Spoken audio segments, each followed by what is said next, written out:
Part of this is that there's a mystery involved. Part of it is that there's a moral outrage involved in that mystery. It really shouldn't come as a great surprise that the Nazis, the greatest mass murderers of history, engaged in the most breathtaking series of robberies in history. What we had on our body, that's all what we had left.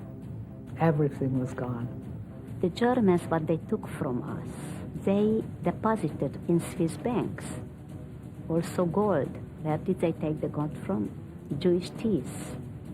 This is definitely the biggest crisis of foreign policy in Switzerland since the Second World War.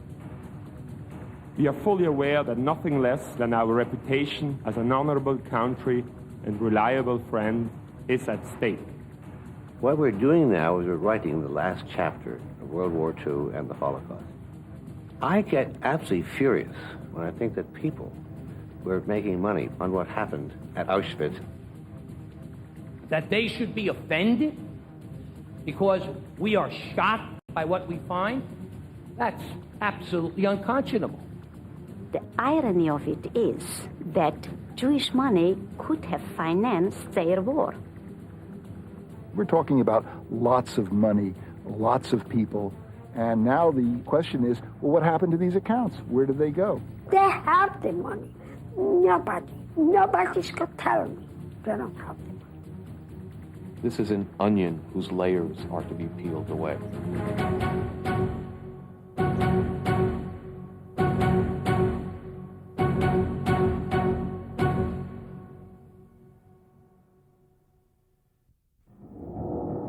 It's been called the biggest robbery in history, the ultimate inside job.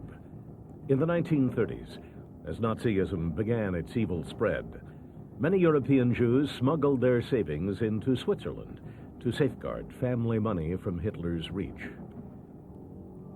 Today, more than 50 years later, Swiss banks stand accused of looting those accounts, and Switzerland of having been the depository for the billions in gold, cash, art, and property that the Nazis stole from the peoples and nations of Europe. I come before this committee to denounce the Swiss banks. For over 50 years, these banks hid their dealings with the Nazis and have deprived me and countless other victims of the Holocaust whose families were depositors in the banks of our monies. I want this committee to know that I am not doing this out of greed. I did not want blood money.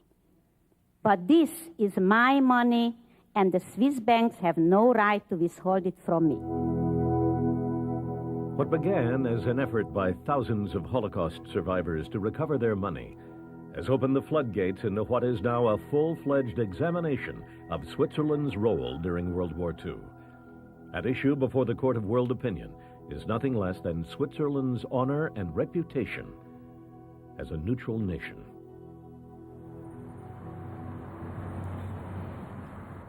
More than anyone else, the man responsible for the harsh public spotlight now fixed on Switzerland is the chairman of the $22 billion Seagram Company and president of the World Jewish Congress, Edgar Bronfman. Hi, good morning. Good morning. I want the truth. I want to know what happened. I cannot think of the fact that maybe a Swiss bank is, wallowing in wealth because it was based on money that was stolen from Jews and put there by the SS. So it's not just the money that I'm concerned with, it's justice. What the hell right is anybody to make money off carcasses? Bronfman went to President Clinton and New York Senator Alphonse D'Amato. So we're going to continue to go forward. And again, our quest is one for justice. It is one for the facts. Their first step, the National Archives outside Washington, D.C., and the declassification of 15 million pages of wartime intelligence documents, for the first time uncovering the secrets of Switzerland's past. Here, investigators search for details of Operation Safe Haven, the secret inquiry into the whereabouts of Nazi loot at the end of the war. Conducted by the OSS, the precursor to the CIA, the documents follow the trail of Nazi gold and riches into Switzerland. The committee will come to order. There are no less than 11 investigations into Switzerland's wartime role, including commissions by President Clinton and the U.S. House and Senate, bringing the Swiss to an historic reckoning. Let me make it clear at the outset. Nothing is more important to the people and government of Switzerland than establishing the complete truth in this matter. I think there has to be participation by this government because we have literally thousands of claimants here who reside in the United States. We have an interest. We have U.S. citizens today. Their estates and the estates of their parents and grandparents were looted. For over the many years, Estelle Sapir, a survivor of the Holocaust, has lived in a single room in Queens, New York, knowing that her family's money is in Switzerland. She carries the legacy of her father's last promise to her, spoken through the barbed wires of a prison camp. One day, I say, I want to see my father. I went out, and a guard let me call my father with the wires. And this is the time what he told me. Try to survive, escape, tell the world what is going on, and take care of your mother, and more important, don't worry for money. Don't worry for money. I say, what you mean? He says, you have plenty of money in Switzerland. He had to wait till the guard, the minister went by. He says, Geneva, Zurich, Bâle, and Lausanne. And he made me repeat this maybe 10 times, not forget. And I remember telling her I was angry. I said, I have a good memory. I not forget. This was last time I saw my father. Estelle's father, a Polish banker, perished in the concentration camp. To this day, she has kept the handwritten notes of the Swiss deposits. This is just one deposit in Switzerland. 82,875. Another one is 37,950. Another one is 60,635. 17,650. 53. 5,310. This is Credit Suisse. This I know is Credit Suisse. Over the ensuing years, Estelle twice visited Swiss banks in futile attempts to find her father's money. I know the money is there. They cannot tell me.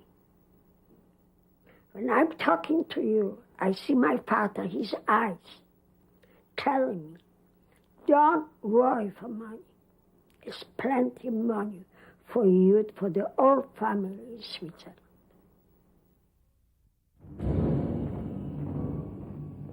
Why has it taken so long to question Switzerland's wartime role? Part of the reason is that even 50 years after the end of World War II, the details of the Holocaust refuse to pass quietly into the pages of history.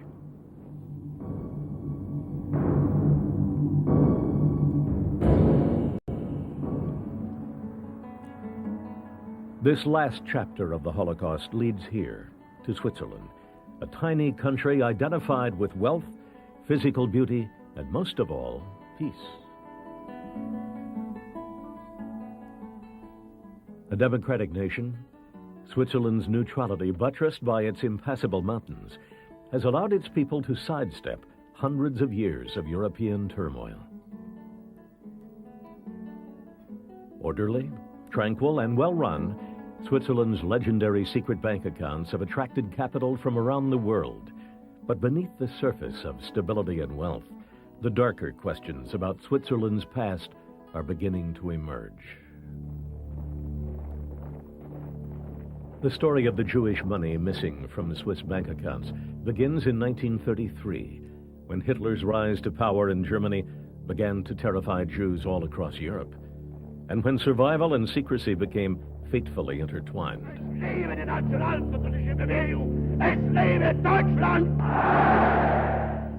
Germany was reeling from the costs of the First World War. and Hitler relentlessly targeted the Jews as the reason for Germany's economic woes. In the years before Hitler, Europe's Jewish communities were a thriving world of industry, art, and culture. And for many Holocaust survivors, those years held the last happy memories of their lives. Before the war, I lived in Poland, Warsaw, with my parents, my brother, and my sister. And the life was very easy for us. I was a governess with 2 mates. I was going to private schools, really. My sister had piano lessons. My parents traveled. This is my mother and my father before the war. I think this was in Czechoslovakia. I never realized how wealthy he was. This seems to me this was normal, for a child.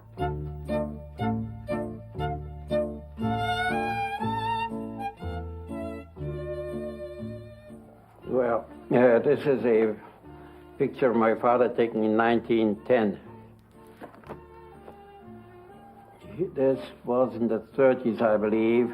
This was my father. This was my stepmother, my younger brother, my aunt, and her son.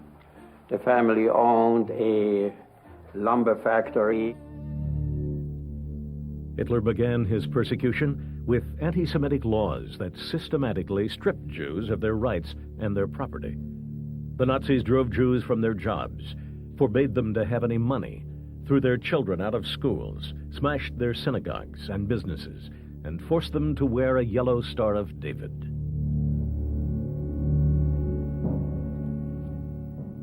As Jewish, you couldn't get any jobs, you couldn't study, you couldn't learn anything, so we said we have to go away. See, nobody believed that it would take that long. Everybody said, in a couple of years this is over. Nobody expected what happened. Jews were brought from being the most important players in Germany after World War I to becoming, through the Nuremberg laws, non-people. From not owning any property, to not having any means of earning any money, to becoming a person who couldn't propagate, to becoming a person who didn't have any legal residence, to becoming a person who had to become enslaved, and finally to becoming a person who could be gassed and killed. It was a logical progression. As Nazi laws became increasingly oppressive, Jews in Germany began to seek a safe haven for their capital, oftentimes risking their lives to do so. In 1934, to assist the Jews in their urgency to hide assets, Switzerland passed Article 47, the historic banking secrecy law that assured the anonymity of account holders. Obviously, thousands of people before the war took advantage of Swiss banking secrecy laws to safeguard their money. And people who had either large amounts or very small amounts would get on a train, go from Bucharest or from Bukovina or from Warsaw to Zurich or Geneva, go to a bank or go to a fiduciary and say, I have X amount of money, I want to safeguard it because the war is about to begin. Jewish money, often smuggled in by third parties, poured into the large banks in Zurich, as well as numerous smaller banks, some no larger than a private office. Now, I think what people do not realize, and a lot of experts don't realize, that it wasn't so easy to transfer money at that time in the first place, because that was prohibited. And, when people ask today, well, how did money come from Germany to Switzerland? It came in smuggled. My father, he was a stamp collector, and his collection was well known all over the specialized stamp dealers all over Europe. And one of the stamp dealers he was dealing with was in Zurich. So he transferred money to Zurich, probably not quite legally. And for my father, it was very difficult because he not only practiced law, he believed in it.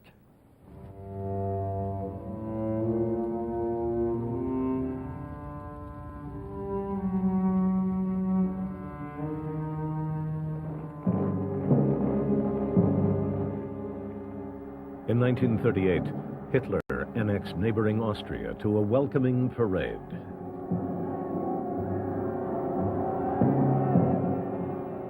And within months, his troops marched into Czechoslovakia's German-speaking Sudetenland. Many Jews tried to emigrate to the United States, Britain, and other countries. As far as Hitler was concerned, the Jews were free to go, provided, of course, that they left their property behind.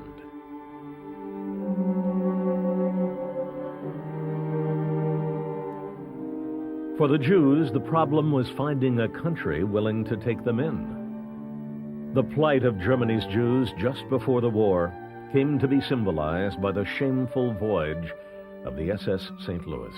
In 1939, the United States of America turned back a ship of over 900 Jewish refugees to the United States, and we sent them back to Europe, quite probably to their deaths. And that is a burden philosophically in the United States that is not easily lost. More than any other incident before the war, the story of the St. Louis convinced Hitler that no one would care if he eliminated the Jews altogether.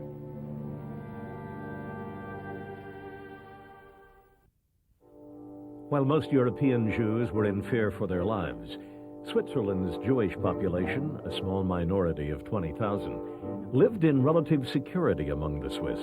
Even so, anti-Semitism had been part of the Swiss fabric. Of all the European countries, Switzerland in 1886 was the last to grant its Jewish residents full citizenship and civil rights.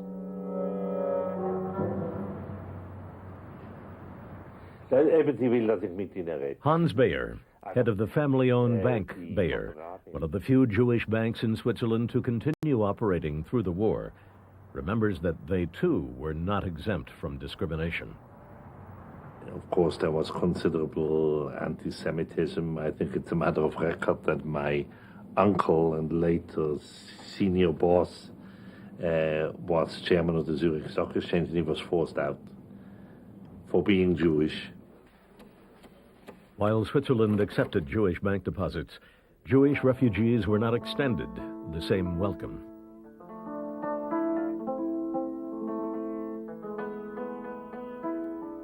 It was the head of the Swiss police, and not the Germans, who insisted that Nazi officials stamp the passports of Jews with a large J so they could be recognized and sent back to Germany. There were heroes, Swiss heroes, who saved thousands of Jews. We had also 22,000 Jewish refugees who we saved. We did a lot of good things. But on the other hand, there were also a lot of darker side. The J was a totally bureaucratic approach to a problem. This is one of the very, very dark sides. Swiss historians now estimate that as many as 30,000 Jewish refugees were turned back at the Swiss-German border, most likely to their death. Switzerland at the time during the Second World War had clearly a racist policy. They treated Jews differently than other refugees. Political refugees were allowed in to Switzerland at the time. Only Jews were not allowed in.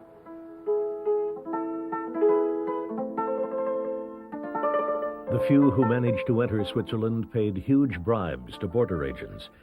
Switzerland, the home of the International Red Cross, accepted a total of 235,000 refugees, only 28,000 of whom were Jewish. The government refused to accept any responsibility for them, instead forcing Switzerland's small Jewish community to pay their living costs. Those refugees without any funds were put into labor camps.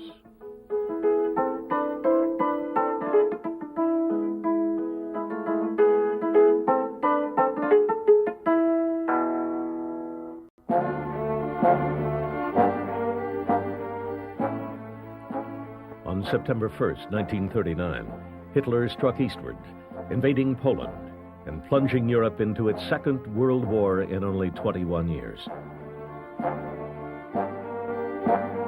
In 1939, we found files and records that show that in 1 month, month of August 1939, 17,000 transfers were made between Poland and Switzerland. That was done because Jews were trying to get their money out of Poland prior to the month when they thought the Germans would invade Poland. Within a year, Hitler's troops had marched into Belgium, the Netherlands, and France. With the Italian fascists to the south, Switzerland was totally surrounded. Switzerland was in a very, very difficult situation during the war years. The Nazi had on several occasions plans to attack Switzerland. They threatened us very often, and we were, of course, in mind and in our hearts on the side of the Allies. But we were surrounded by the Nazis and Axis powers. Therefore, we had to, on certain occasions, to deal with the Nazis.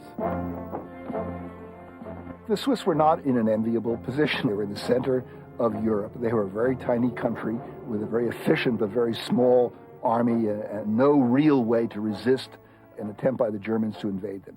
They were kept neutral by the Germans because the Germans needed a neutral country in the middle of Europe during World War II.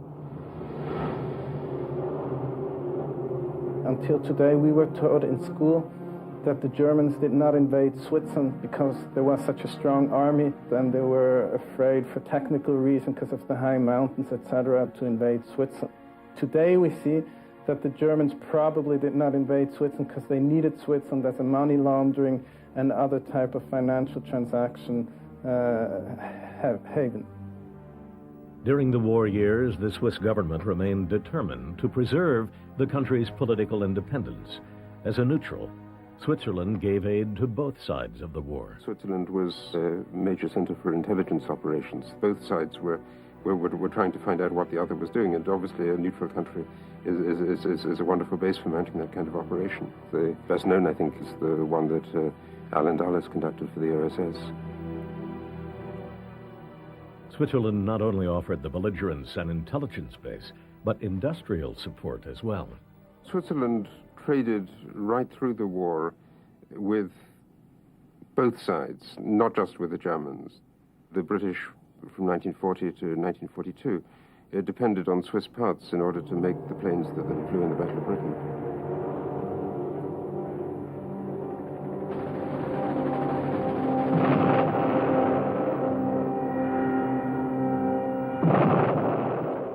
Winston Churchill would later single out neutral Switzerland for its considerable aid and service to the Allies. But economically, Switzerland fell squarely into the German orbit. The Swiss depended upon Germany for its coal and fuel oil, and Germany and its conquered lands provided the main markets for Swiss industry. Switzerland was not self-sufficient. There are no raw materials in Switzerland. They always had to import them. They had to get them in via the Germans or past the Germans, and somehow it probably was like walking on eggs, but somehow they did it. As far as the United States was concerned, Switzerland's industrialists were Germany's wartime economic partners. In June of 1941, a U.S. diplomatic cable from Zurich strongly declaimed Switzerland's assistance to Germany. Swiss industry makes a greater contribution to the German war effort than Switzerland would probably make were she an occupied country.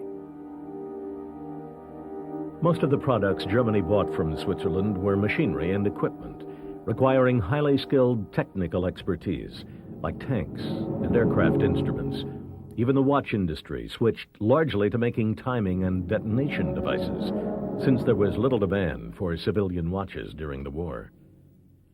In a report by Undersecretary of War Robert P. Patterson, Switzerland also furnished electrical power to Germany, and their railroads carried a heavy traffic for the Germans between Germany and Italy. These activities were of substantial assistance to the Germans in waging war. While Roosevelt was committed to keeping the United States out of the war, he was infuriated by Switzerland's and other neutrals' dealings with the Nazis. This nation will remain a neutral nation, but I cannot ask that every American remain neutral in thought as well. Even a neutral has a right to take account of facts. Even a neutral cannot be asked to close his mind or to close his conscience. In responding to the war in Europe, Treasury Secretary Henry Morgenthau moved to freeze the U.S. bank accounts of the Axis powers. Morgenthau was especially determined to freeze the assets of Switzerland, which he suspected of collaborating with Nazi Germany behind its cloak of neutrality. He was concerned about how Swiss banks had been used. He was concerned about money also being concealed there by the Nazis and then used to buy war material from Sweden and other so-called neutral countries. The Swiss were not, they may have been legally neutral, but how can you be neutral in your mind? You're either for or against. And in the French part of Switzerland, certainly the Swiss were always against the Germans, by definition. And in the German part of Switzerland, they were for the Germans until one knew how the war would go. For the 9 million Jews now trapped in Europe, there was no choice. They faced a reign of Nazi terror and death.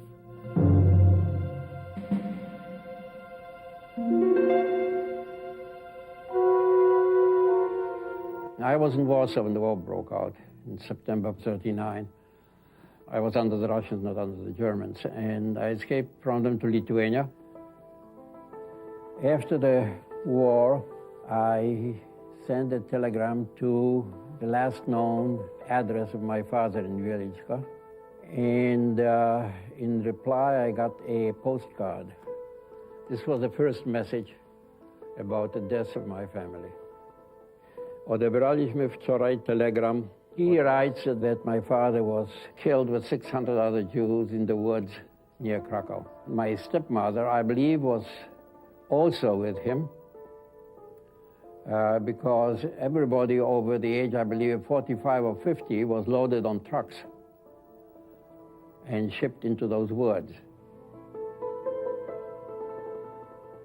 As early as 1942, a 4-line telegram was sent by the American legation in Switzerland to the State Department.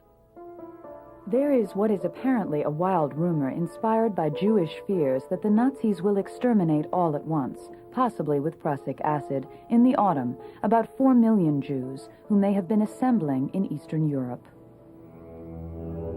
By 1943, it was no longer just a rumor. The Nazi High Command decided to implement their final solution: the complete extermination of European Jewry. The death camps stretched across Germany and Eastern Europe. The Nazis rounded up the Jews from the ghettos, packed them into cattle cars, and shipped them off to slave labor and slaughter.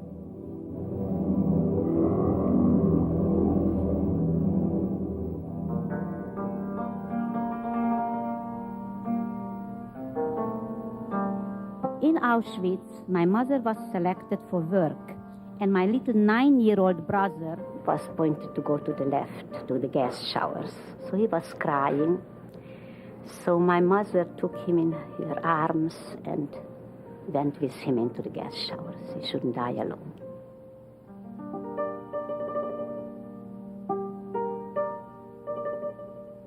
From Budapest, I was taken on the Kastner transport, which was rerouted to Bergen-Belsen concentration camp by Adolf Eichmann. We came in there. Nearby was the crematorium. When we came into the gate, they said to us, "You see, you came in from here, but you're going to go out from there." They showed the smoke going out from the crematorium.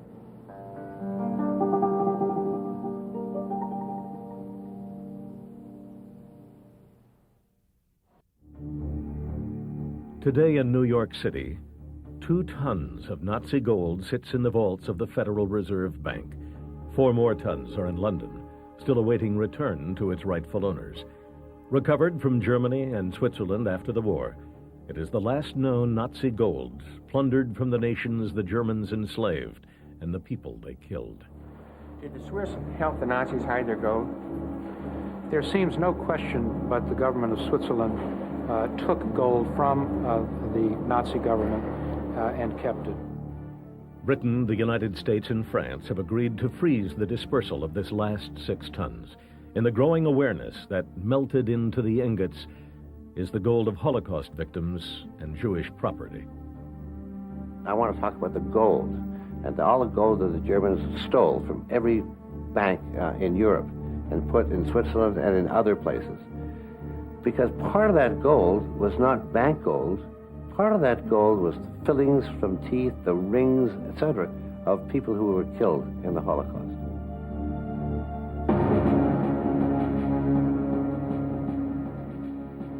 In the first years of the war, nothing seemed capable of stopping the German onslaught, even as America entered the fighting in 1941. As Germany fought on 2 fronts, its war costs were enormous. Hitler needed gold. Without it, nothing could be paid for. Yet at the war's beginning, the Third Reich had only $70 to $100 million left in its gold reserves. Over the next 4 years, Germany would accumulate 10 times that amount, nearly $800 million worth of gold. At today's exchange, $8 billion. Where did the gold come from? Germany begins the war with about $100 million in its gold reserve, and yet it manages to sell $775 million. It doesn't take rocket scientists to figure out that the bulk of gold sold by Germany to the neutral countries of Europe during the war was looted gold. The Nazis simply packed up the official gold reserves of all the countries they conquered and shipped everything back to the Reichsbank. It was theft on a scale unheard of till then. Gold would buy services and goods, but for those countries that wouldn't accept stolen gold, Hitler needed to convert the gold into hard currency to pay his war bill. And neutral Switzerland, with its long history of finance, would become first choice as banker to the Third Reich. Hitler needed a quiet marketplace in the middle of the hell he had started, because what he needed was a convertible currency, such as the Swiss franc, because he needed material on which you can build up a war. Here, he had whatever he needed. It was in the middle of this hill, in a country where German was the majority's language, with a fabulous, well-working transporting system, and a fine bank system, and a currency which was accepted worldwide. The gold trail was from Norway down to Switzerland, from France down to Switzerland, from the Netherlands down to Switzerland, from Italy, from Romania at one point, from every place that the Germans went, and the Swiss accepted those transfers willingly. If you wanted to buy goods, food, coal, steel, you had to pay in gold. So Switzerland didn't take it just to hoard in our treasures. We did it as payment.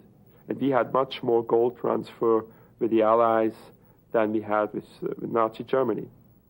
It was true that the Allies did a significant gold trade in Switzerland. The total amount of gold sales by the Allies are indeed slightly higher than the gold sales that Germany made to Switzerland. The only difference, and it's obviously an absolutely crucial difference, is that the gold that they bought from the United States or from the United Kingdom wasn't stolen. There was absolutely no doubt that this gold really belonged to Britain and America. What Switzerland took in from the Nazis was estimated to be nearly half of Europe's looted gold, about $400 million worth. For the United States, there was only one explanation for Switzerland's conduct. From the files of Safe Haven, January 1945. Their aid to the enemy in the banking field was clearly beyond the obligations under which a neutral must continue trade with the belligerent, and was clearly dictated solely by the profit motive of the Swiss banks. They weighed it, they assigned bank numbers to it, restamped it with these new numbers, and then indicated precisely where it was sent. The gold was not only sent to the Swiss National Bank, where indeed most of it was sent, but was sent to private commercial banks as well, something that had long been denied. Switzerland's complicity deepens with the role played by an obscure financial institution on Swiss soil, the Bank for International Settlements, known as the BIS. Originally established to handle German reparations after World War I, the BIS was known as the Bankers' Bank, where international financiers did business. Its president was a Harvard-educated Midwesterner named Thomas McKittrick. So you have this oddity of representatives of the United States, Germany, and Japan sitting on a board committee together and meeting as though there were no war going on, as though somehow this was something foreign. The world of business and banking was separate, had its own code of ethics and its own code of whether there was a war or not. And as far as they were concerned, this wasn't the issue. The issue was money. And the Swiss, of course, facilitated this. The BIS acted as a clearinghouse between its biggest clients, the German Reichsbank, and the Swiss National Bank, freely laundering the Nazi gold into acceptable foreign currencies, even into U.S. dollars. McKittrick worked both sides of the fence. A close friend to OSS Chief Allen Dulles, McKittrick would also travel openly to Berlin, meeting with Reichsbank Director Walter Funk, and he was the confidant of the notorious Emil Pohl. Emil Pohl, the man who was the vice president of the Reichsbank at the time, visited Switzerland regularly. In the documents you find where he remarks on how nice it was to be a guest with the Swiss bankers and how old friends they were. It was Emil Pohl who always assured the Swiss National Bank and the BIS that the German gold they took in was not looted, and they accepted his word. The story of the Belgian gold belies this. In 1940, just before the Nazis overran Belgium, the Belgian government moved its gold reserves to France. It was then shipped to the French colony of Senegal in West Africa for safekeeping, all to no avail. The gold was moved back from Africa across the Sahara, quite adventurous route with camels as well as aircraft, and back to France. So then at the end of 1942, the gold was taken from France to Berlin, melted down and shaped into new gold bars, provided with certificates and apparent documentation that this was gold that had been minted in this way in 1935 or 1936, in other words, from pre-war dates, and then sold in the course of the early months of 1943 to Switzerland. The litany of this repeats. Belgium, for example, it was believed that there was about $123 million, a value of over $1 billion worth of gold that was looted from the Belgian National Treasury. And while Sweden would not take it, the Swedish National Bank, and while the Swiss were put on notice, again by 17 nations, they took this money. At the end of the war, McKittrick would return to America to become the head of what is now known as Chase Manhattan Bank. And upon his death in 1970, embraced as an international financier, Emil Pohl would be convicted for war crimes at Nuremberg. All the gold did not stay in Switzerland, although Switzerland took in 4 times the amount that other neutral countries would.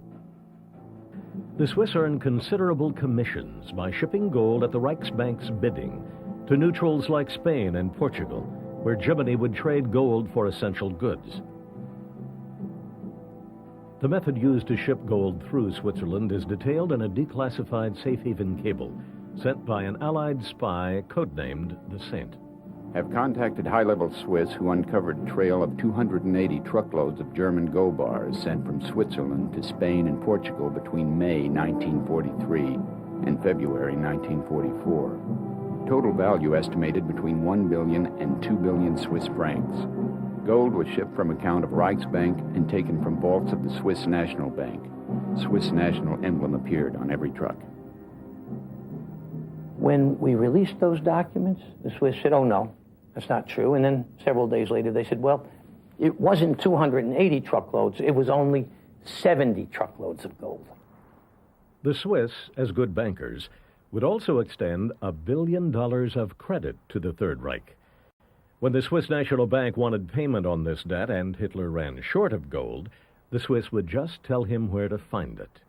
In one instance, they ordered the Reichsbank to take $12 million of stolen gold from Italy's vault and ship it on the trains back to Switzerland. Germany did just as its bankers told it.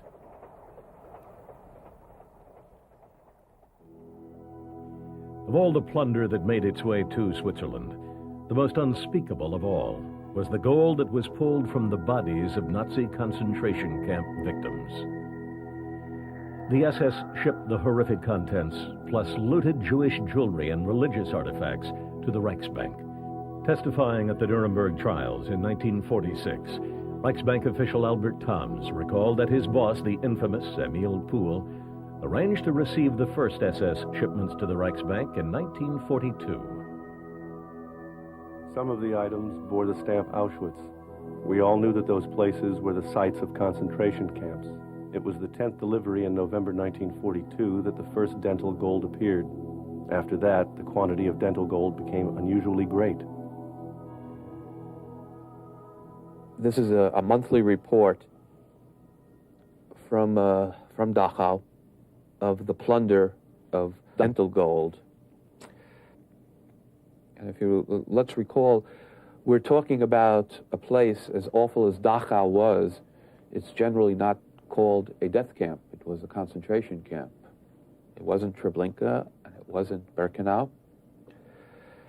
And yet here we have, at the dental station there, for the month of March, 3,085.3 grams of gold, pure gold, were collected in the month of March from 528 bodies.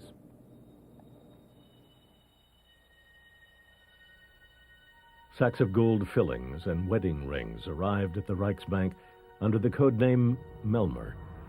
After the Reichsbank assessed their value, they were melted down and added to the gold reserve that the Nazis would ship to Switzerland.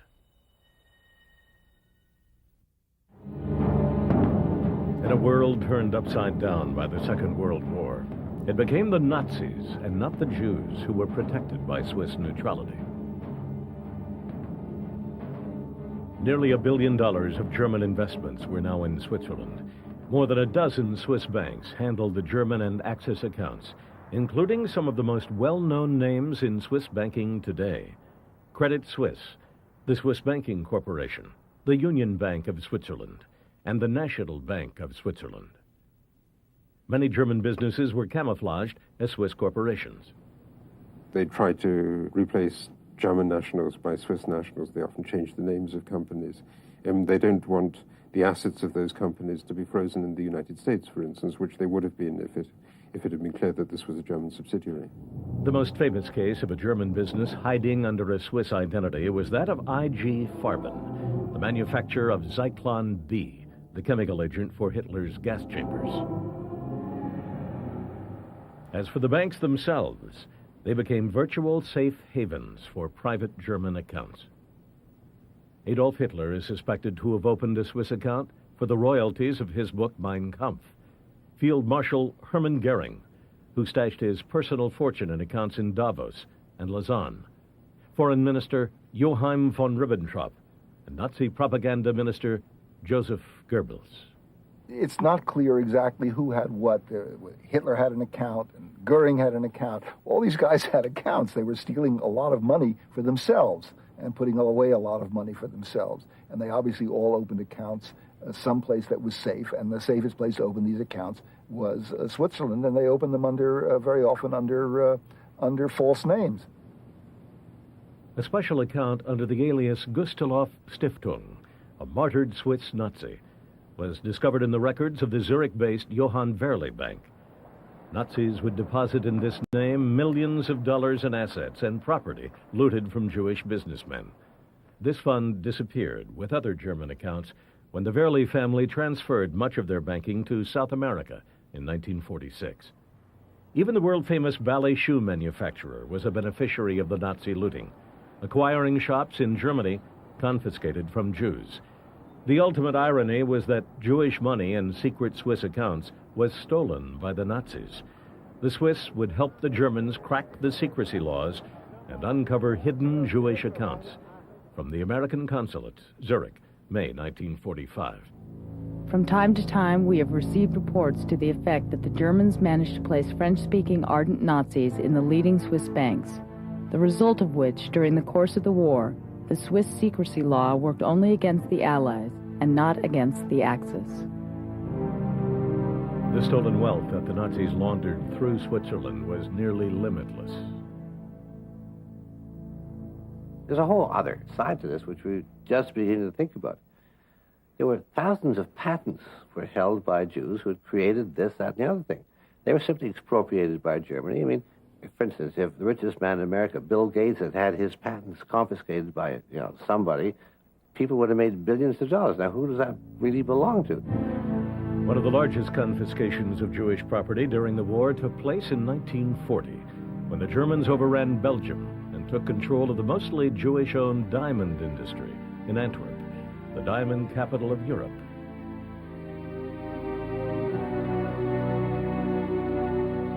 The Nazis carted away nearly $11 million worth of gems.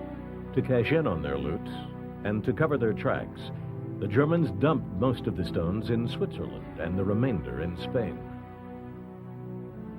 As a result, the Swiss became one of the world's leading exporters of cut diamonds during the war. As the Nazis continued their wholesale plunder across Europe, they seized more art treasure than the total value of all the works of art in the United States at the time. Many of the masterpieces were from the French Jewish collections of the Rothschild family and Paul Rosenberg. If you actually look at that period, you'll see that the art market was very important. In fact, a lot of movement in the art market. Was it because people all of a sudden felt that maybe having a good picture was probably better than having some form of currency, etc., where they weren't interested in currency? A lot of Jewish families was the only thing they could have to sell. The art the Nazis viewed as degenerate, mainly the Impressionists and other modernists, were exchanged for the old Flemish and German masters, and much of the trade done in Switzerland.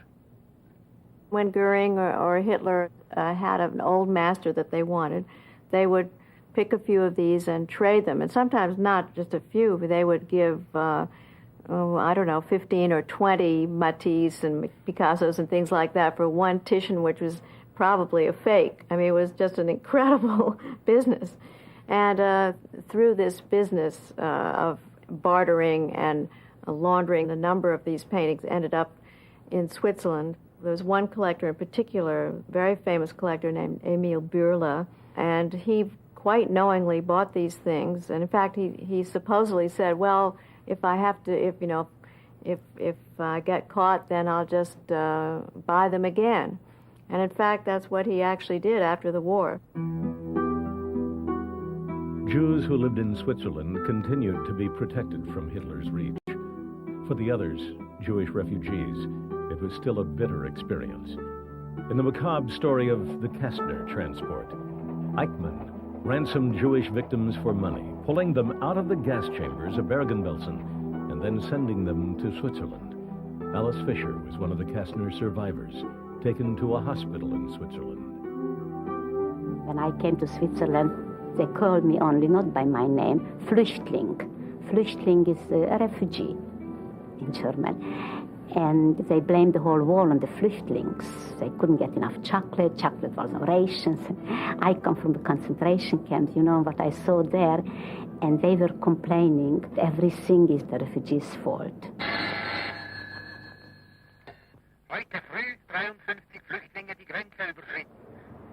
Even Switzerland's legendary International Red Cross did not escape Allied wrath.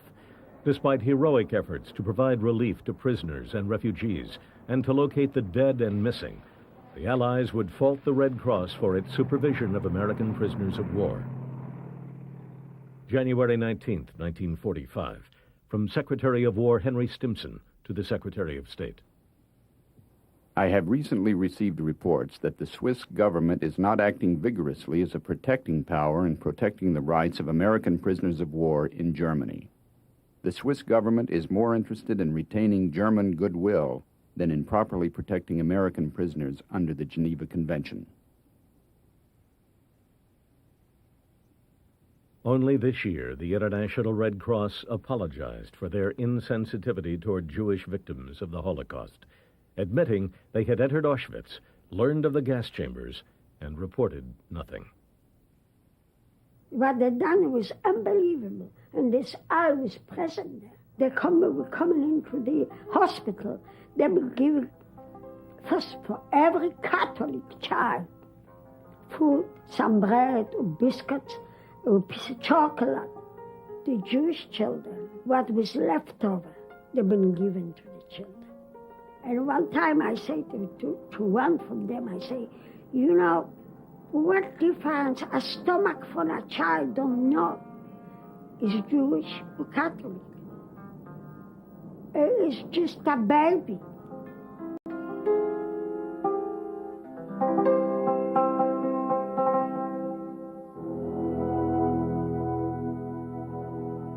Even as the Allies were winning the war, Switzerland continued to take in Nazi loot and gold, though there was no longer fear of Nazi reprisal.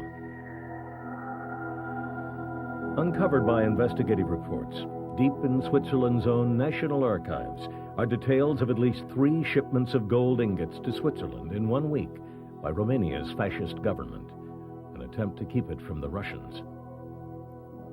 Radio Atlantique and Lisbon's most important daily newspaper both reported that millions of Reichsmarks in gold were sent from the National Bank of Bucharest to the National Bank of Switzerland. The gold, suspected of being a part of German loot, was shipped in spite of serious Allied warnings. As late as 1944, OSS Director William Donovan, in a secret memorandum to Roosevelt, complained not only of the gold sales, but that Switzerland continued to supply the ball bearings that were urgently needed by Hitler's army. Roosevelt's reply was succinct. Please take this up with the Secretary of State right away. We ought to block the Swiss participation in saving the skins of rich or prominent Germans.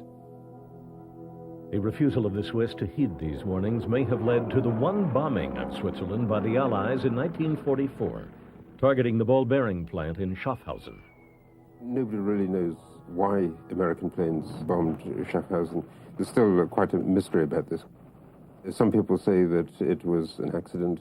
Some people say that it was deliberate because here was this complacent rich country that had escaped a lot of the damage of the war, and somebody in the U.S. bombing crew wanted to have their revenge. As American forces advanced into Germany in 1945, the Reichsbank tried to hide its SS gold and plunder. What it couldn't ship out of the country was stored in an abandoned salt mine in the Bavarian town of Merkers. When General Eisenhower and his troops discovered it, they were stunned. Merkers mine, essentially, it was an Aladdin's cave. In fact, there was an estimate at one point that Merkers represented the richest spot on the face of the earth. And what was there were thousands of gold bars, thousands of suitcases and bags of wedding rings, of jewelry, of gold teeth, of valuables of every description, as well as probably the greatest art collection ever assembled in one place. They were found there at Merkers. With Germany's defeat in May 1945, the concentration camps were liberated.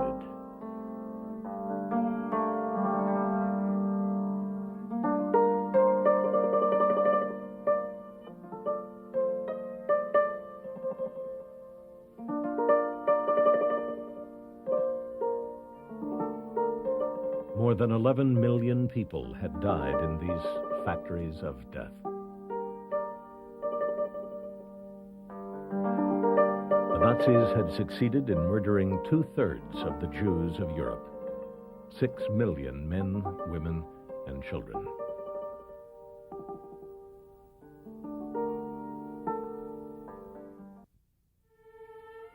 Scattered across Europe, the survivors of the Holocaust tried to piece together their lives. Many were so traumatized that they made no attempt to recover what had once been theirs. Some who did paid dearly. In Poland, 2,000 returning Jewish survivors were murdered by their own countrymen after the war when they sought to reclaim their homes and businesses. In Paris, as throughout Europe, the once thriving Jewish quarter had all but disappeared. Jews would return to find that their houses were now lived in by others, their possessions gone. French writer Marek Halter speaks of a Europe unrecognizable to the Jews who'd made their way home. That's only 50 years after the war we begin to speak about it. Because, you know, just after the war, the survivors want to know is to who survived.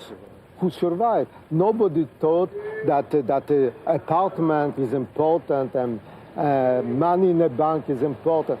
The survivors discovered that they live in the biggest cemetery in the world. Who will go to speak about money in a cemetery? Most Jews turned their back on Europe altogether, some choosing the difficult journey to Palestine and entering a new war for the creation of the statehood of Israel.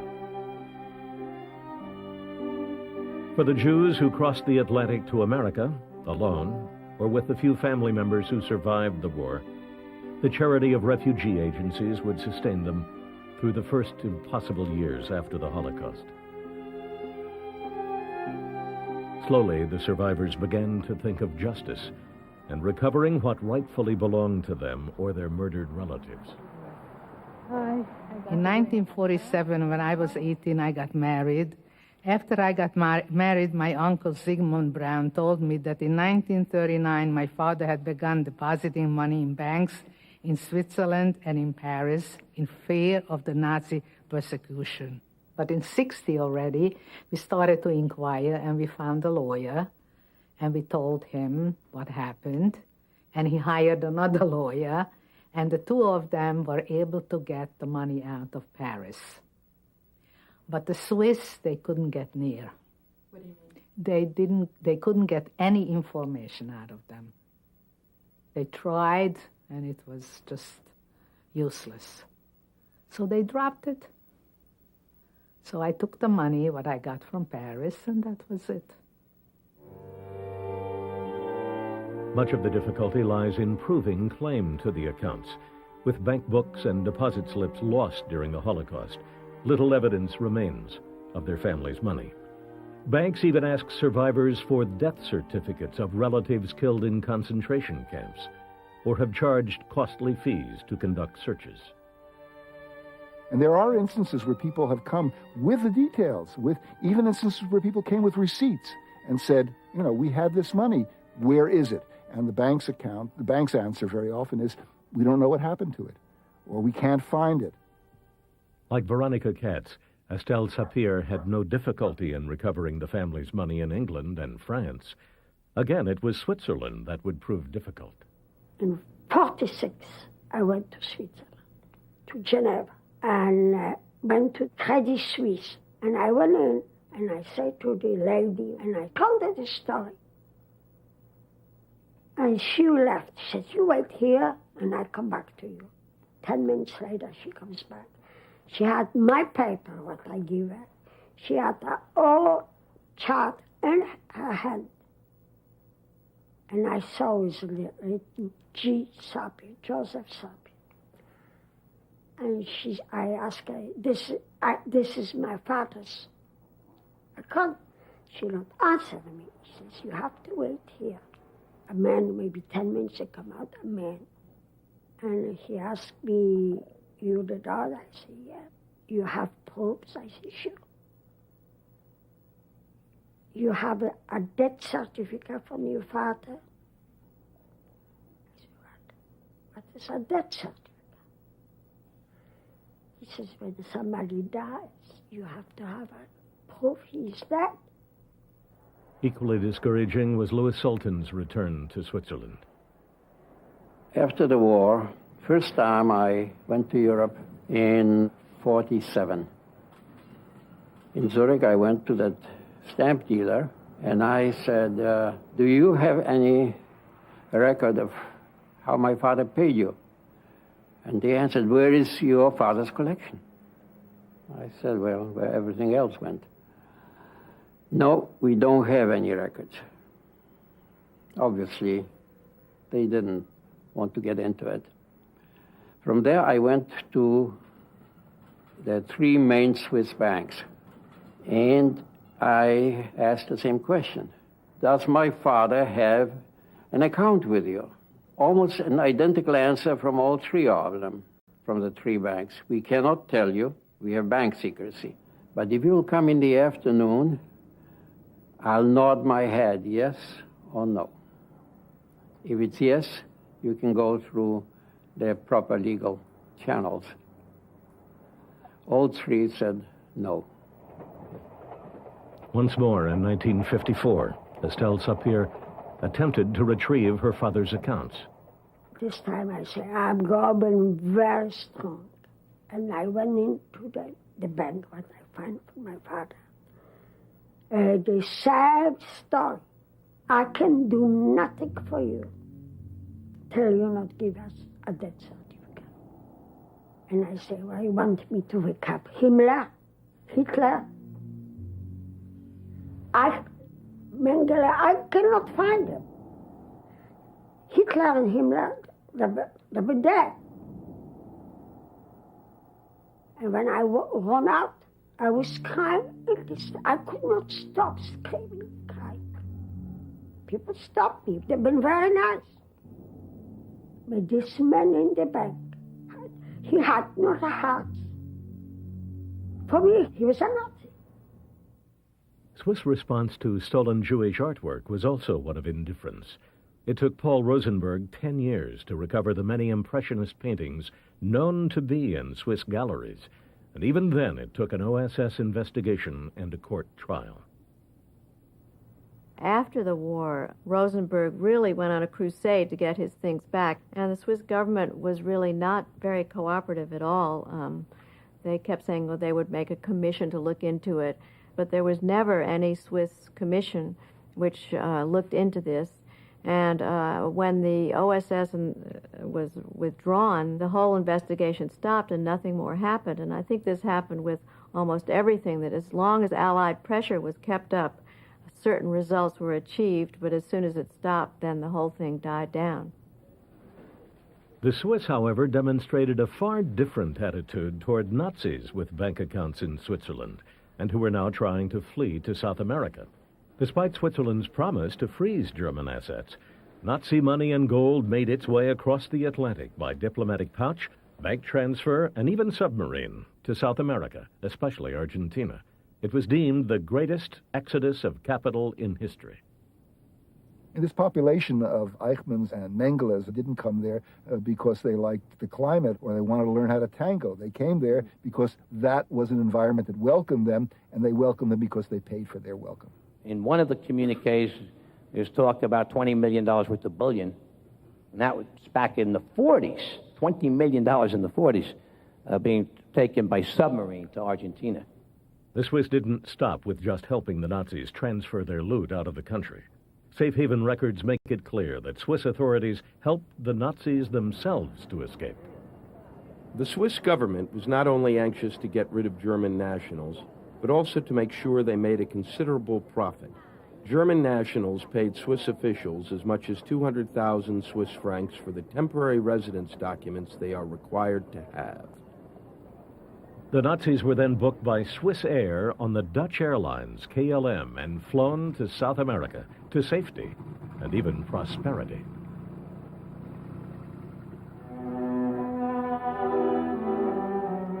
By war's end, Europe was in ruins, but not Switzerland. At the end of the war, a lot of Europe had been devastated. There was the bombing. The countries were financially exhausted by the cost of the war. Even the victors, Britain was crippled. Switzerland, which had been a rather poor country in the 19th century, it becomes one of the wealthiest European countries. In that sense, clearly appeared as an island in this sea of destruction and carnage and waste.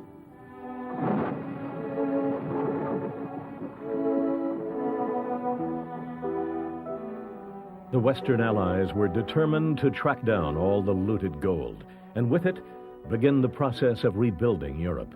What's more, there was a new enemy and a new war to fight, the costly battle against Soviet communism.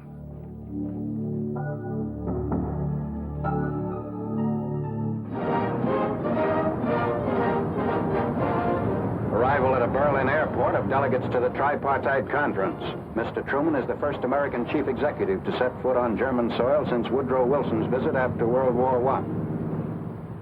The Allied Gold Commission recovered $400 million of gold from Germany, most of it from Merker's mine. Incredibly, it was estimated that an equal amount of the Nazis' gold was held in Switzerland, but the Swiss would refuse to give up any of it. Finally, after almost impossible negotiations, the Swiss agreed to release a mere $58 million worth. The Allies took it and closed the books. Over the next 50 years, 377 tons of the gold were returned to the treasuries of Europe, except for the last few tons, worth $70 million today, sitting in New York and London. At least part of this gold had been taken from victims of Nazi persecution. Not 1 cent was given back to Holocaust survivors. At the end of the war, neither the Americans, nor the British, nor the French decided it was worthwhile to determine what bars of gold were bank gold and what were not. And I find that, it disturbs me enormously that at the end of the war, there were only 2 things that were in everybody's mind: to clean this thing up and to worry about the Russians coming from the east. It's taken a half-century for the gold and the memories of the survivors to resurface, to haunt the world's conscience. For more than 50 years, the inquiries into the Swiss bank accounts by the survivors and Jewish organizations in Israel and the United States have been met with mostly silence. Only small amounts of money were ever returned to the claimants. It's impossible to ever get a clear accounting as to how much money was placed in their vaults by Jews. In 1946, Swiss banks said they found 248,000 Swiss francs in dormant accounts.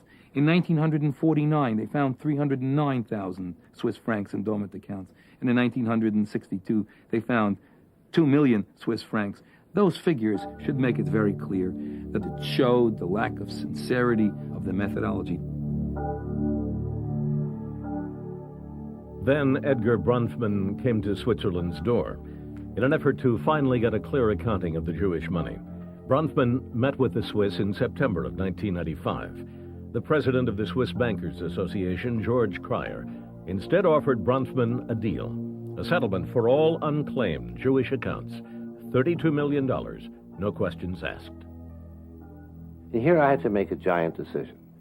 You take the money and say goodbye and thank you very much, or do you negotiate? I didn't want to do either of those things because I have no idea how much money there really is. I had none, I still have none. So I turned to Mr. Cryer and I said, "Excuse me, sir, I didn't come here to discuss money. I came here to discuss process." Now that took him totally by surprise. He wanted to know what I meant by that. I said, "Look, if you want me to tell the whole world, and especially the Jewish world, that that's all there is, I have to know that's all there is." Meanwhile, the Swiss were doing some soul-searching of their own and of their accountability during the war. On the 50th anniversary of the war, May 1995, then Swiss President Kaspar Villiger issued a rare apology to the Jews on behalf of his country, specifically for turning away the Jews from Swiss borders. Damals im allzu eng verstandenen Landesinteresse die falsche Wahl getroffen. Wir können uns nur still verneigen vor jenen, die unseretwegen Leid und Gefangenschaft erlitten oder gar den Tod fanden. Verena Grendelmeyer, the Swiss Member of Parliament, was one of the first in her government to question Switzerland's past and launch investigations into the lost Jewish accounts. I just threw one stone, and I couldn't know that the whole mountain comes down, you know. And I did it first because whatever is Nazi and very rightish politics, for me, it's a horror. We have guilt by sending back the refugees, and we knew that they would die. And this is guilt. This is not dollar or francs. We have to accept responsibility. And this is our question of our history of our generation. At Grendelmeyer's and world Jewish leaders' insistence, the Swiss Bankers Association agreed to appoint an ombudsman and help Jewish applicants locate their accounts. Some 2,000 Jews applied, paying a fee to search through bank records. Trudy Sommer was one of them. And we're sorry that for the time being we cannot give you better information. Who signed it? That was signed by an ombudsman, I don't even know what that means, and by an administrator. And here they sent me the 200 Swiss francs back, but 100 they kept. About a year ago, I filed application with the Swiss Ombudsman and have not even had the courtesy of a reply.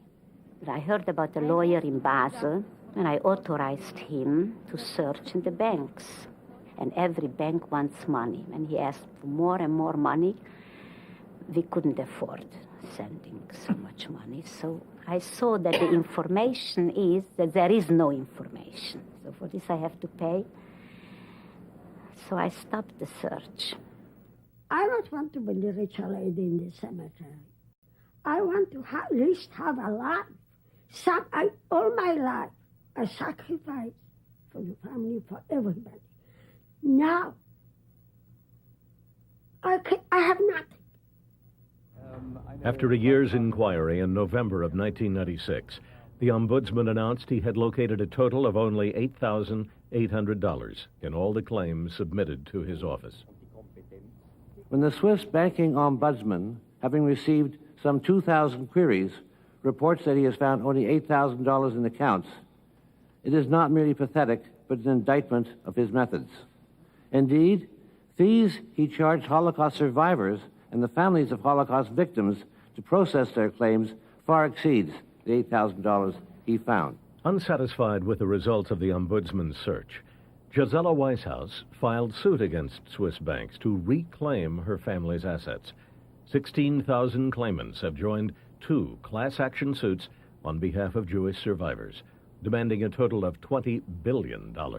I want to get some justice for those people who were killed unjustly and also robbed of their possessions. I think the Swiss banking community understands that it may resist, it may not be happy, it may be being dragged kicking and screaming into this, but in fact they finally have to face up to the reality. But we all must recognize that no matter how compelling one's story, it is impossible to locate assets without information. However, when it was in Switzerland's interest to find Holocaust accounts, it was not impossible at all. Of the most damaging pieces of evidence against Switzerland were records released showing that Switzerland used the bank accounts of murdered Polish Jews to compensate Swiss citizens who lost money under Poland's communist government. It's very clear that when the Swiss say they have no records, that they're not telling the truth. They found money, they found accounts that they could give back to the Polish government as part of a settlement in the early 1970s. And they knew exactly who was dead and who was alive, and they only gave back the accounts of dead people. They never looked for heirs. And indeed, in one case, 50 years after they did this damnable thing, the World Jewish Congress was able to find a relative. You know how they did it? They went to a telephone book, and they found a relative living in England. Bowing to international pressure, Switzerland agreed to 2 independent inquiries into its country's past and took the unprecedented action of lifting its bank secrecy laws for the investigation. First, the Berger Committee will have historians scrutinize Switzerland's wartime role and the questions of looted gold and Nazi plunder. The second is a bank investigation into the Jewish accounts, led by an American, former Federal Reserve Chairman Paul Volcker. It is called the Independent Committee of Eminent Persons. I remember the first meeting of the Eminent Committee was in New York, and it was in Paul Volcker's office. And the debate was who was going to pay for the research into what happened. And we were insisting that they pay for it. And finally, George Pryor said, talking about his constituency, people who put him in office. He said, "What do you want me to do? Ask these people to pay to find out what bastards their grandfathers were?" Yeah, they should, and I guess they will. Even with Swiss support, an inquiry into the Jewish accounts would be a monumental task. We go to the banks and say, we just don't go and ask. We will go and look. Let us know about all your dormant accounts, whether anybody's asked about them or not. But 50 or 60 years are going by, which just makes the trail that harder to follow. But we'll do the best we can. Today I'm convinced, and it's a fact, that the Swiss banks are only acting because of the pressure which is put on them from abroad. That's why the pressure put from abroad, mainly from the World Jewish Congress or from Senator D'Amato, even though it's criticized here, has been extremely effective. In the United States, D'Amato's aggressiveness on the issue boosted his popularity with Jewish voters in New York, much more helpful to his re-election future than Whitewater has been. D'Amato continued to release a weekly barrage of documents incriminating the Swiss. Let me ask and you I like question. to understand, when I released this, I have to tell you, this is very personal. I get attacked. And they deny it. And then they say it wasn't secret. And then they say, well, if it wasn't secret, who had it? Well, we didn't know about it. Did you know about it? I didn't know about it. I tell you, that takes a lot of nerve. Senator, let me follow up with that. First of all, I understand nobody likes to be attacked, but from such attacks, you will not suffer. The more these attacks come, from their attacks to God's ears, you don't have to worry about it. But I do want to make this one point. Congressman, have you become a prophet now? Yes. Yes, I have. And I'm glad you noticed. Not content to wait for the results of the Berger and Volcker investigations, possibly years away, world Jewish leaders look toward a financial gesture from the Swiss banks as a sign of goodwill. Have there been any preliminary discussions? This the suggestion is now on the table, and we have to find an answer. There is already damage done to our reputation. The situation in the United States is very serious. I think we have to be very careful. We are now observed as a country and not as a banking place. And I was warning from the beginning, don't reduce the problem to a technical banking problem. It's a political problem of our country. The Swiss agonized as they tried to determine how much money would constitute an acceptable gesture and how the banks could fund it. The director of the Union Bank of Switzerland found it particularly difficult to justify any contribution. Unless you can clearly point and say, now here, UBS or the other banks or all the banks together have blundered, and this is worth a compensation, we will do it. But up to that point, I find it very difficult to go into a direction like this. I would find it difficult vis-a-vis shareholders. I think we could face shareholder suits. Shareholders don't count for that much here. No, that wouldn't bother me, and it's not such a huge amount that you would legally need shareholder approval. But no, I'm sure we will do what is expected of us, because the way to sell this today is you are contributing to a procedure to safeguard or re-establish the good name of Switzerland as a trading country and as a financial country.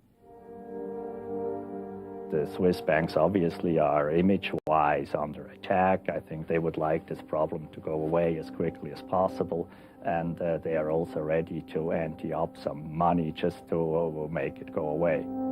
As attacks upon Switzerland increased, in the minds of certain Swiss, their country's problems were the fault of their own Jewish community.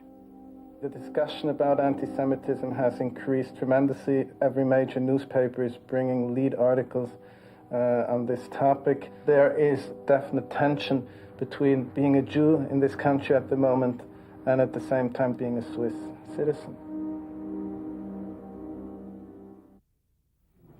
Switzerland's growing defensiveness was to culminate in an unprecedented outburst. In January 1997, at the end of his year's term, Swiss President Jean-Pascal Delamaraad was forced to apologize after exploding in anger, charging that Jewish calls for restitution amounted to extortion and blackmail. Je regrette avoir blessé vos sentiments personnels et ceux d'autres personnes, de beaucoup d'autres personnes en particulier au sein de la communauté juive. Je vous assure que ce n'était pas mon intention.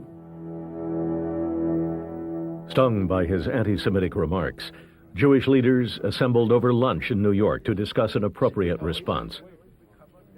The Swiss minister accused us of blackmail. By the time we're done with They're very upset about the government, but they feel that it may backlash onto the Swiss Jewish community. And also they question whether that much money is involved. In fact, I met a German on the plane, not a Jew, a German Gentile. He said, well, now we're no longer alone in the world, he said. We have the Swiss as partners. The Swiss government believes we must be retarded because they say we misunderstood what he said. We didn't misunderstand what he said. We understood it very well. Let me simply say this. If you're going to be called a blackmailer, at least call me a blackmailer for demanding $250 million. Let me state flatly, we never demanded a figure from them. In fact, I will go further. That figure was proposed by the Swiss to us. And that's the third aspect of this, which has gotten us very angry. Having said this, I'm not going to say any more. I'm not going to give all his titles because he has the best title of them all, Greville Jenner. British parliamentarian Greville Jenner is his country's most powerful advocate for the Jewish claimants of Holocaust accounts and leading England's own investigation into Switzerland. 2 days ago, we had the ex-president of Switzerland making this extraordinary statement. I've never been so pleased that anyone was an ex-president as I was that this man is no longer holding that office, because it was, to say the very least, thoughtless and tactless, and stirs up trouble for precisely the sort of people like myself who are seeking to help the Swiss to restore their own good name. We have no wish, those of us who are involved in Europe, to turn Switzerland into its permanent pariah. I mean, fine if D'Amato sees fit to turn himself into the ogre of the Swiss Alps. That is entirely a matter for him. That is not what I'm going to do. We have to work together, and we have to recognize that we all exist and that the pressures have to come from within Europe as well as from outside it. I believe in the long run the Swiss people and the Swiss government and the Swiss bankers will want to do justice, will see that there is a profound contempt for the way that their governments behaved in the days of the war and just before it, will want to put matters right. Rabbi Berman, yes? Greville, I must disagree with you about the good faith of the Swiss bankers and the Swiss government, and I think that we have to consider mounting a worldwide boycott of Switzerland, its banks, and its financial institutions. I'm not suggesting we remove the pressure. I'm an activist. My job is to help apply the pressures. I'm simply suggesting to you that there are different ways of applying pressure. Don't make people into pariahs until they have proved that they should be. And be especially careful, please, about boycotts. Some of us have been involved in boycotts a lot of our lives, and there's nothing worse than a boycott that fails. As the emotional climate heated up, the talk of boycotts and sanctions increased. Billions of dollars of U.S. investments and pension funds held by Swiss banks would be at stake. You understand that the Senate Banking Committee can make life very difficult for Swiss banks if they want to do business in America. And you can't do business worldwide if you don't do business in America. Maybe someday you'll be able to, but not right now. So this is quite a weapon. Then in January, the worst possible news for the Swiss.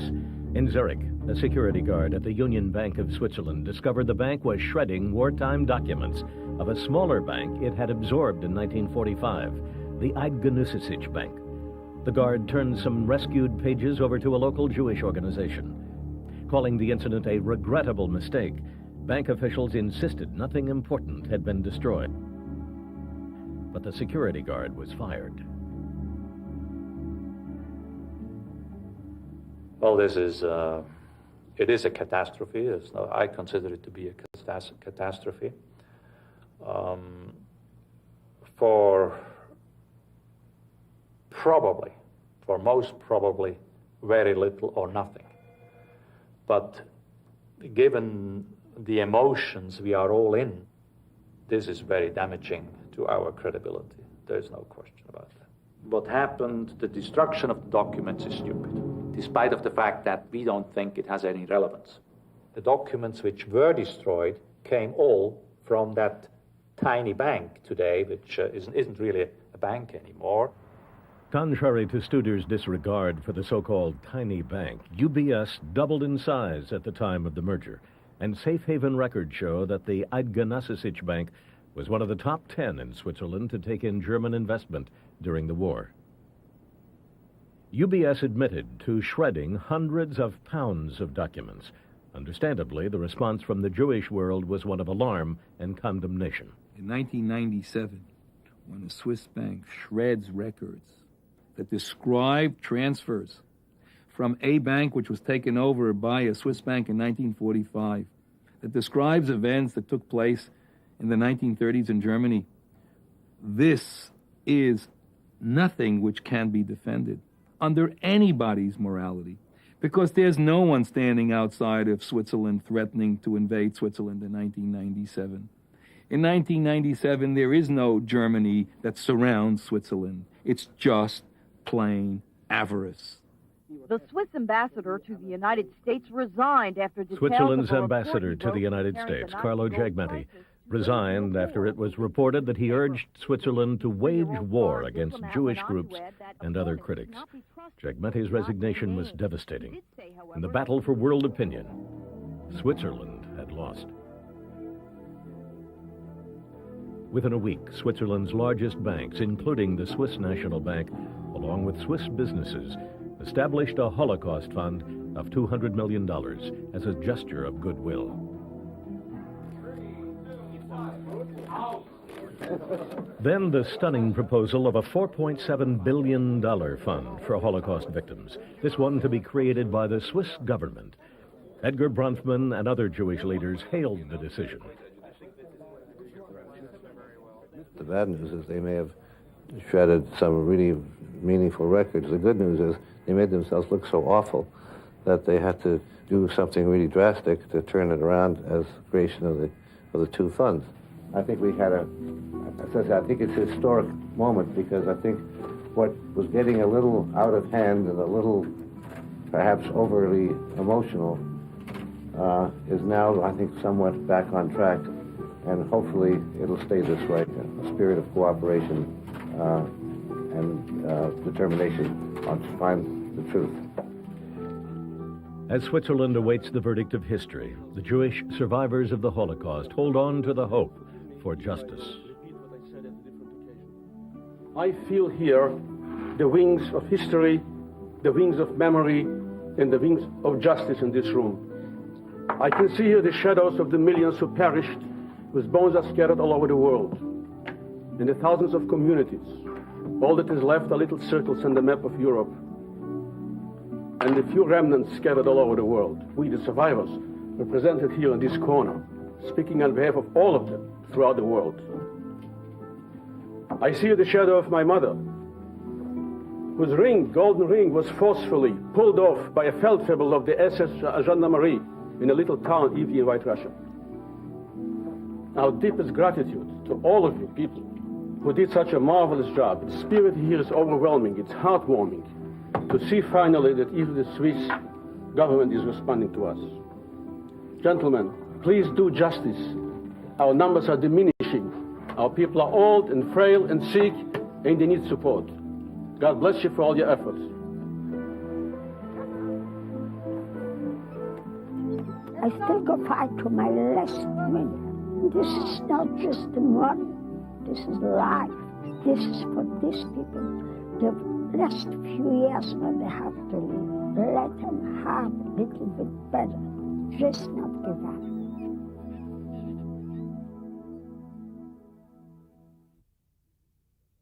Recently, that American commission appointed by President Clinton to investigate the Nazi gold issue made public its final report. The announcement made headlines around the world.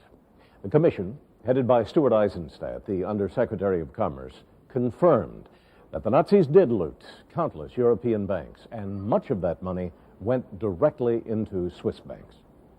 Despite repeated Swiss protestations after the war that they had never received any looted Nazi gold, this report is incontrovertible.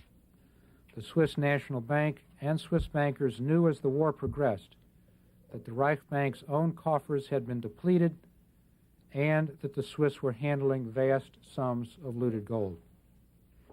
And the Commission also declared it had conclusive evidence that gold taken from victims of the Holocaust was indeed sold to Switzerland. The report concludes that some Nazi victim gold was sent abroad to Switzerland and other neutral countries. As for Switzerland itself, it remains uncertain whether that country's legislators will give the green light to that proposed $4.7 billion fund for Holocaust survivors.